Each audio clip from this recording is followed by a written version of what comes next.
नमस्ते मित्रांनो, कसे आहात? आशा करते खूप छान असाल। मी मनीषा आज तुमच्या समोर घेऊन आले आहेत सर्वात सुपरहिट झालेली सिरियल जिचं नाव आहे राजा राणीची जोडी। या सिरियल मध्ये आता आला आहे जरासा ट्विस्ट। तर ट्विस्ट तो असा आहे की अपर्णाचे सत्य येणार ढाले कुटुंबासमोर। तर अपर्णा सुजितला प्रेमाच्या जाळ्यामध्ये ओढून घेते, परंतु सुजितवर अपर्णाचे खरे प्रेम कधीच नव्हते।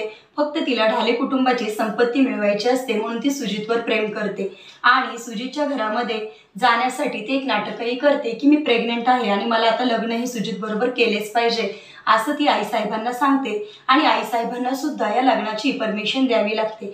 अशा प्रकारे अपर्णा सुजित बरोबर लग्न करून ढाले कुटुंबामध्ये सहभागी होते आणि ढाले कुटुंबाची छोटी सून म्हणून तिचा सन्मानही केला जातो। परंतु हे सगळं घडत असताना संजीवनीला मात्र हे मान्य नसते।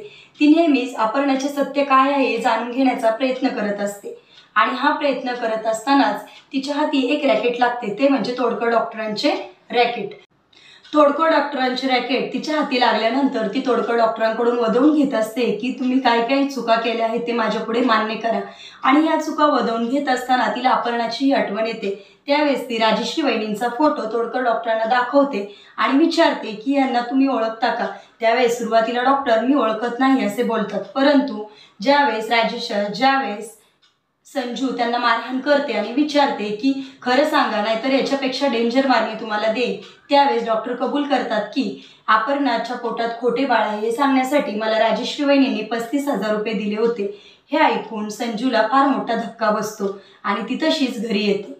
घरी आल्यानंतर तिच्या नवऱ्याला म्हणजे रणजितला जे काही घडले आहे ते सगळं सांगते आणि म्हणते अपर्णाला आणि राजश्री वहिनीला हे काय असे केले याचा जाब मी विचारणारच आणि तिला या घरातून हाकलून देणार। असे करत असताना तिला तिचा नवरा म्हणजे रणजित ढाले पाटील असं सांगतो की तू असे काहीही करू नको, प्रत्येक गोष्टी जेव्हा मांडायची असते त्याचा पुरावा आपल्याकडे व्यवस्थित असावा लागतो, तेव्हा ती गोष्ट खरी काय आहे ही आपल्याला मांडता येते। त्यावेळेस संजू शांत बसते आणि सत्य जगापुढे आणण्यासाठी मी काहीही करू शकते। त्यानंतर दुसऱ्या दिवशी पूजेची तयारी सुरू असते आणि राजश्री वहिनी खुर्चीवर बसलेल्या असतात। त्या साईडने संजू येते आणि तिला म्हणते चला वहिनी माझ्याबरोबर साड्या आणायला। त्यावेळेस राजश्री वहिनी म्हणतात तुझ्याबरोबर मी कशाला येऊ साड्या आणायला, मी काही साड्या आणायला येणार नाही। परंतु संजीवनी म्हणते नाही तुम्हाला माझ्याबरोबर यावंच लागेल। असं बोलून राजश्रीला संजीवनी घेऊन जाते। घेऊन गेल्यानंतर ती तिला साड्यांच्या दुकानात घेऊन जात नाही तर तिला पोलीस स्टेशनमध्ये घेऊन जाते आणि संजीवनी येताना जी साडी घातलेली असते ती साडी ती बदलते आणि तिचा पोलीस युनिफॉर्म घालून ती त्यांच्या समोर येते। तेव्हा राजश्री तिला बोलते तू काही इथं कपडे चेंज करण्यासाठी आली होतीस का? त्यावेळेस संजीवनी म्हणते शांत राहा, मला तुमच्याकडून काही गोष्टी आज जाणून घ्यायच्या आहेत। त्यावेळेस राजश्री वहिनी तिला बोलतात तुझ्या डोक्यावर काही परिणाम तर झाला नाहीये ना, आमच्याकडून काय तुला वदवून घ्यायचे आहे?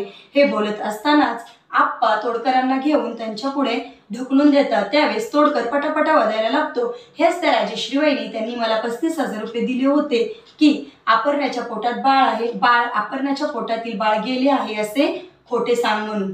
त्यावेळेस राजश्री वहिनी खूप रडायला लागतात आणि संजीवनीला म्हणतात मला माफ कर, माझा तुझ्यावर खूप मोठा राग होता आणि तुला कमी दाखवण्यासाठी मी काहीही करायला तयार होते, त्यामुळे माझ्याकडून असे कृत्य केले गेले। परंतु संजीवनी असे म्हणते की तुम्ही ढाले कुटुंबाच्या थोरल्या सुनबाई आहात आणि तुमच्यावर जे संकट आले आहे त्यातून मला तुम्हाला बाहेर काढायचे आहे आणि त्यासाठी तुम्हाला जर याच्यामध्ये अडकायचे नसेल तर तुम्ही मला एक चांगली मदत करा ज्या अर्थी मी तुम्हाला याच्यातून बाहेर काढू शकेल। त्यावेळेस राजश्री वहिनी संजूच्या बाजूने उभं राहतात आणि म्हणतात तुला जी लागेल ती मदत मी करायला तयार आहे आणि असे म्हणून दोघी घरी येतात। घरी आल्यानंतर पूजेची तयारी सुरू असते आणि खूप छान प्रकारे पूजेची तयारी झालेली असते। सगळे नटून थटून पूजेला बसायला येतात। त्याच वेळेस अपर्णाही खूप छान तयार होऊन आलेली असते आणि पूजेला बसाव्यास लागते।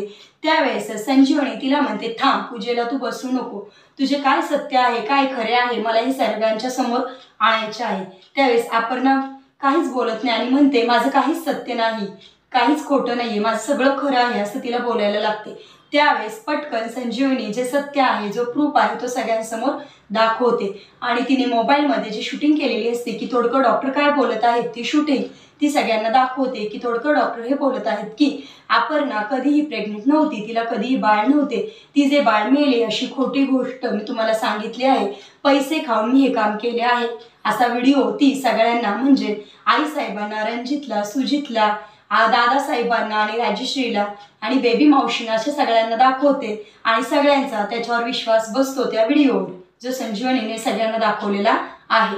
आणि असे बोलून अपर्णाकडे संजीवनी जाते आणि तिच्या एक कानाखाली ठेवून देते की माझ्या लाडक्या सुजाचा तू एक अपमान केला आहे, माझ्या लाडक्या सुजाचे तू फार खच्चीकरण केले आहे, त्याचा ढाबा तू बंद करायला सांगितला आहे आणि त्याला ज्या गोष्टींमध्ये इंटरेस्ट होता तेच तू त्याला करायला दिले नाही, तू पूर्णपणे त्याचा विश्वासघात केलेला आहे, तुला कधी बाळही नव्हते तरी तू त्याला खोटं बोलून बोलून त्याचे खच्चीकरण केले की आपले बाळ गेले, तू फार चुकीचे केले आहे, तू ढाले कुटुंबाला मिळालेली एक नागिन आहे की आमच्या संपत्तीवर डोळा ठेवण्यासाठी तू आली आहे, पण इथून पुढे तुझी अशी चाल मी चालून देणार। आणि असे बोलून संजीवनी तिला घरातून हाकलून देते। आणि आता बघूया इथून पुढे अपर्णा खूप चिडलेली आहे, यापुढे अपर्णा काय करते, सिरियलमध्ये येणार आहे एक नवीन ट्विस्ट, अपर्णाची कोणती चाल आता चालू होणार आहे आणि ढाले कुटुंबावरती कोणते मोठे संकट घेऊन येणार आहे हे पाहण्यासाठी आमच्या व्हिडिओला लाईक आणि शेअर नक्की करा। धन्यवाद।